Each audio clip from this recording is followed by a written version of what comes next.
जय गुरु जी, शुक्राना गुरु जी, अनंतम शुक्राना गुरु जी। संगत जी, आज हमें एक आंटी का सत्संग मिला है और उन्होंने हमें व्हाट्सएप पे रिकॉर्ड करके भेजा है। आंटी के 2 सत्संग हैं संगत जी, तो आइए सत्संग स्टार्ट करते हैं। जय गुरु जी। ओम नमः शिवाय। शिव जी सदा सहाय। ओम नमः शिवाय। गुरु जी सदा सहाय। मैं गुरु जी की बेटी गुरु जी के आशीर्वाद से अपना सुखाना सत्संग शेयर करना चाहती हूँ। संगत जी, गुरु जी सत्संग शेयर करने में मुझसे कोई गलती हो जाए तो प्लीज मुझे क्षमा कीजिएगा।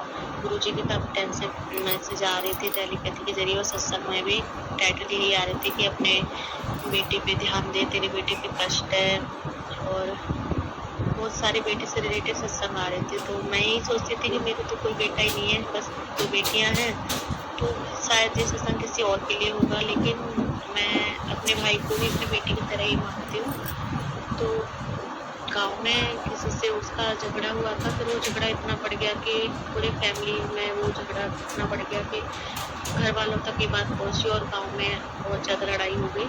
तो उसके बाद में जो है उन्होंने दूसरी जो पार्टी है उन्होंने ये प्लान बनाया कि इसको पीटना और पूरी तरह से पीटना है, कहीं भी अकेले में पकड़ के। तो वो तो हाथ नहीं आया, लेकिन मेरे ताऊ जी का लड़का, उसको उन्होंने बहुत पीटा अपोजिट साइड वालों ने।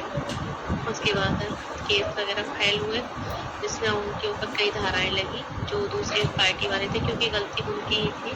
वो कहीं का गुस्सा कहीं निकाल रहे हैं, मतलब वो ये चाहते पूरे गाँव में उनका डंका बजे, दादागिरी चलाना चाहते हैं, बिना मतलब के दूसरों से लड़ाई झगड़े करते फिरते हैं। तब वो मामला शांत हो गया था, लेकिन कुछ दिनों बाद फिर से वही सत्संग आने लगे गुरु जी के बेटे को लेके।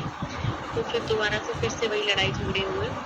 तो वो लोग इस बार मतलब हमारे घर वालों ने, भाई वगैरह ने, उन्होंने दूसरे जो था वो कुछ गाली वगैरह दे रहा था लड़का, तो उससे हाथापाई होगी, उसको पीट दिया इस बार, क्योंकि वो जानबूझ के खुद लड़ाई करना चाह रहे हैं कि कैसे भी करके लड़ाई बढ़े। और हम इन लोगों को मतलब वो मेरे भाई से और ताऊ जी के लड़के से बहुत ज़्यादा चिड़े बैठे, उनको बहुत ये चाहते हैं कि उनको पीटना अच्छी तरह से, बहुत बुरी तरीके से, उनको बहुत गंदी तरह से पीटना है। तो गुरु जी से भी अरदास करती रही मैं, गुरु जी प्लीज़ उससे कुछ ना हो, हम 3 महीने अकेला भाई है वो हमारा, उसे सद्बुद्धि दीजिए, उस लड़ाई झगड़े से वो दूर रहे और पापा का सहारा बने। 22-23 साल की उसकी उम्र है, लेकिन वो कमाने में, ना ही पढ़ने में ध्यान देता है, ना ही कमाने में। प्लीज़ उसे सद्बुद्धि दीजिए गुरु जी। अगर उसके ऊपर किसी ने कुछ नेगेटिव स्पेल्स वगैरह किए, कोई नेगेटिविटी है, तो उसे हटाइए, उसे सद्बुद्धि दीजिए, लड़ाई झगड़ों से उसे दूर रखिए। और फिर दोबारा से लड़ाई हुई संगत जी। तो जैसे ही वो लोग बहुत सारे लोग इकट्ठे होकर हमारे घर की तरफ आ रहे थे, तो रास्ते में उन्होंने पता नहीं क्या ही हुआ, मम्मी बात कर रही थी मुझसे, मैं अपने ससुराल में थी, मम्मी का फोन आया, तो मैं ऐसी बात कर रही थी, तो अचानक से बोलते लड़ाई हो गई। तो मेरे तो हाथ पैर पूरी तरह से कांप गए। मैं सीधे गई और गुरु जी का दिया जलाया, शाम का टाइम तक पूछा, फिर मंत्र जाप करती रही। और हुआ ये कि जो लोग हमारे घर की तरफ आ रहे थे लड़ने, वो अचानक रास्ते में किसी और को उन्होंने पीट दिया। वो भी कोई बुजुर्ग थे, वो उनको देख के हंस रहे थे। इसी बात पर उन्होंने उनको और उनके बेटे को बहुत पीटा। जब उनको पीटा तो और दूसरे अपोजिट साइड के लोग भी आ गए उनसे लड़ाई करने के लिए, और वो उनसे चले गए। तो गुरु जी ने हमारे ऊपर आया हुआ कष्ट बीच में ही रोक दिया, उसे घर तक नहीं पहुंचने दिया। इसके लिए अनंत शुक्राना। मैं यही चाहूँगी, मैं ऐसा भी नहीं चाहूँगी गुरु जी के मेरे भाई वगैरह की जीत हो और वो पिटे, ऐसा मैं कुछ नहीं चाहती। बस यही चाहती हूँ ये लड़ाई अब और आगे ना बढ़े। प्लीज़ आप समझौता कराइए, कुछ भी कराइए, लेकिन उस लड़ाई को ही रोक दीजिए। देखिए, समझिए कि अगर उधर साइड से भी किसी के लगे या हमारी साइड से लगेगी तो भुगतना तो घर वालों को पड़ता है, और घर वालों पे क्या बीतती है, हमारा भी भाई है, तो हमें भी बहुत दुख होता है जब हमारे भाई को कोई मारेगा या उनकी साइड से किसी को कोई नुकसान पहुंचे। तो इसलिए मैं गुरु जी से अरदास करूँगी, गुरु जी ये लड़ाई नहीं रोक दो, आगे ये लड़ाई ना बढ़े, और मेरे भाई की सद्बुद्धि दो, उसे कोई अच्छी जॉब दिलवा दो, वो यहाँ से गाँव से दूर चला जाए कहीं जॉब करने। ये मेरी अरदास है आपसे, प्लीज़ गुरु का आपका अनंतम शुक्राना कि आपने इससे लड़ाई झगड़ों से मतलब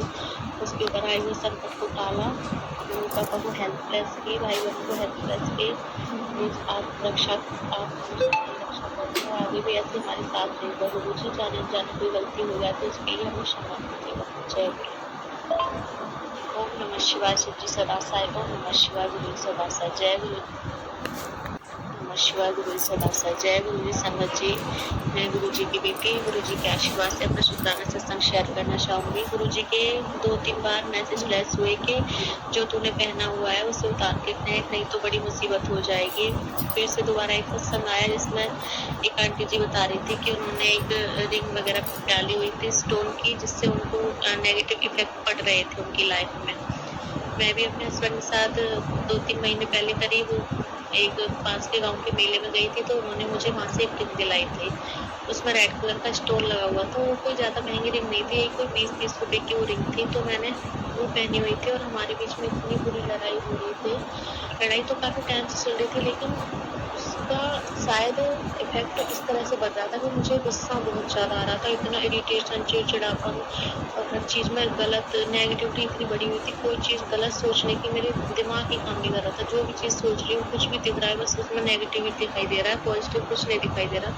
सामने वाला कोई कितना भी समझा रहा है, लेकिन मुझे नेगेटिविटी इतनी हावी हो रखी थी उस टाइम के मैं बस पागल सी हो गई थी एक तरह से। बहुत बुरी लड़ाई हुई मेरे हस्बैंड की। मुझे उन पे शक था कि आपका कहीं अफेयर वगैरह है। वो मैं बिना बताए मैंने बोला था कि कुंभ में हमारे साथ चलना, आप स्नान के लिए हम साथ में चलेंगे। तो हमारे साथ में जाकर अपने फ्रेंड के साथ चले गए। और बाद में मुझे पता भी चला कि गाँव की भी लड़कियाँ गई हैं वहाँ पे, और वो लड़कियाँ पूरे रास्ते जाते में आते में उनके साथ ही रहीं, खाना खाते, चाय पीते, कुछ भी करते, साथ में रहीं।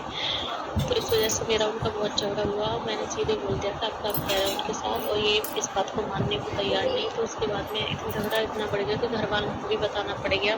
कभी ये मरने की कोशिश कर रही थी, तो कभी मैं पता नहीं कितनी बुरी नेगेटिविटी हावी हो रखी थी हमारे ऊपर। मैं नहीं जानती, बस गुरु जी ने हमें बचाया है। उसके लिए अनंत शुक्राना गुरु जी। मेरी ननद मायके वालों तक को ये बात पता चल गई, और सबने यही बोला कि इस तरह से लड़ना है तो लड़ लो, लेकिन इस तरह से गलत फैसला मत लो। बच्चे हैं आपके छोटे छोटे, इनको कौन देगा अगर किसी को कुछ हो गया तो। लेकिन लास्ट में वो लड़कियां भी घर आई और उन्होंने बोला कि आप हमारा फ़ोन चेक कर लीजिए। एक बात बताइए, 1-2 महीने से बात चल रही है, तो क्या कोई नंबर या घर में रख के बोला सीधे डिलीट वगैरह करके तभी आएगा सामने। तो मैं गुरु से यही बोलूँगी कि सबने मुझे झूठा साबित किया। गुरु जी, अगर ये बात सच है तो ये सच आपको सामने लाना होगा। मैंने सब कुछ आपको छोड़ा है, आज नहीं, कल नहीं, परसों, जब आपका मैंने सब आपको छोड़ा। गुरु जी, ये सच आपको सामने लाना होगा। और फिर मैंने वो रिंग उतार के रख भी दिया गुरु जी। और एक अरदास और है गुरु जी, मैं अपने मायके गई हुई थी, तो पता नहीं जब मैं मायके से लौटी तो हमारे घर के मंदिर में एक छोटी सी कान्हा जी की मूर्ति रखी हुई है। मैं नहीं जानती वो मूर्ति कहाँ से आई। मुझे लगा मेरे साथ सुनाया मेरे हस्बैंड लेके आए होंगे। मैंने उनसे पूछा 1-2 दिन पहले, तो उन्होंने साफ मना कर दिया कि ये मूर्ति हम नहीं लाए, हमें नहीं पता। मैंने अपनी बेटी से पूछा तो उसने भी बोल दिया नहीं मम्मी मैं नहीं लाई। तो गुरु जी से अरदास है, गुरु जी मैं नहीं जानती वो मूर्ति कहाँ से आई, कैसे है। अगर वो मूर्ति के जरिए किसी ने कुछ नेगेटिविटी फैलाई है तो आप प्लीज़ एक बार वो देख लीजिए। आप रखनी है तो, नहीं रखनी तो आप जैसे आज्ञा दें, जैसे आपको सही लगे वैसे कीजिए गुरु जी। बस अपनी रहम नज़र आप पे बनाए रखिएगा। और मेरा बहुत मन है आपके बड़े मंदिर आने का। प्लीज़ गुरु जी, मेरी अरदास है आपसे, मैं पूरी फैमिली के साथ बड़े मंदिर आना चाहती हूँ आपका आशीर्वाद लेने। आपको बोला भी है कई बार, लेकिन आना ही नहीं होता गुरु। प्लीज़ आप कृपा कीजिए, आपकी कृपा होगी तो आप बुलाना चाहेंगे तो ज़रूर आएंगे। प्लीज़ गुरु जी, अपनी कृपा आशीर्वाद बनाइए। मायके ससुराल में दोनों जगह अपनी कृपा आशीर्वाद बनाए रखिएगा गुरु जी। मैंने सब कुछ आपके ऊपर छोड़ा गुरु का, आप ही संभालिए सब कुछ। जय गुरु। शुक्राना आंटी जी, शुक्राना गुरु महाराज जी, इतना प्यारा और ब्लेस्ड सत्संग में सुनवाने के लिए, मुझे शेयर करवाने के लिए आपका अनंतम शुक्राना गुरु जी। संगत जी, सच में गुरु महाराज जी हमारे बहुत ही प्यारे हैं, बहुत ही अच्छे हैं। अपने बच्चों को हर बार संकेत देते रहते हैं कि तुम्हें ये दिक्कत होने वाली है, बच्चों से रिलेटेड हो, चाहे हस्बैंड से रिलेटेड हो, या कोई भी आने वाली भविष्य में कोई भी परेशानी हो, गुरु महाराज जी हमें इंडिकेशन देते हैं और हमें बताते हैं कि देखो बच्चों मैं तुम्हारे साथ हूँ, तुम्हारा पियो तुम्हारे नाल है।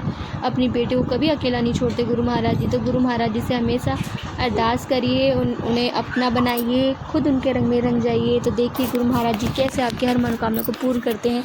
जय गुरु जी, शुक्राना गुरु जी, अनंतम शुक्राना गुरु जी। संगत जी, यदि आपको सत्संग अच्छा लगा है तो प्लीज़ हमारे चैनल को सब्सक्राइब कीजिए, लाइक कीजिए, शेयर कीजिए, बेल आइकन को प्रेस कर दीजिए ताकि नई सत्संग की जानकारी आपको जल्द से जल्द मिल सके। संगत जी, यदि आप भी अपना सत्संग शेयर करना चाहते हैं तो आप भी हमें हमारे व्हाट्सएप नंबर पर लिखकर भेज सकते हैं, रिकॉर्ड करके भेज सकते हैं। आपके सत्संग भी और संगत राशि शेयर किए जाएंगे। जय गुरु जी, शुक्राना गुरु जी। संगत जी, सेवा हमें गुरु महाराज जी ने बख्शी है, तो आप भी सेवा का भागीदारी बनिए, आप भी अपने सत्संग में रिकॉर्ड करके भेजिए, लिख कर भेजिए। जय गुरु जी, शुक्राना गुरु जी।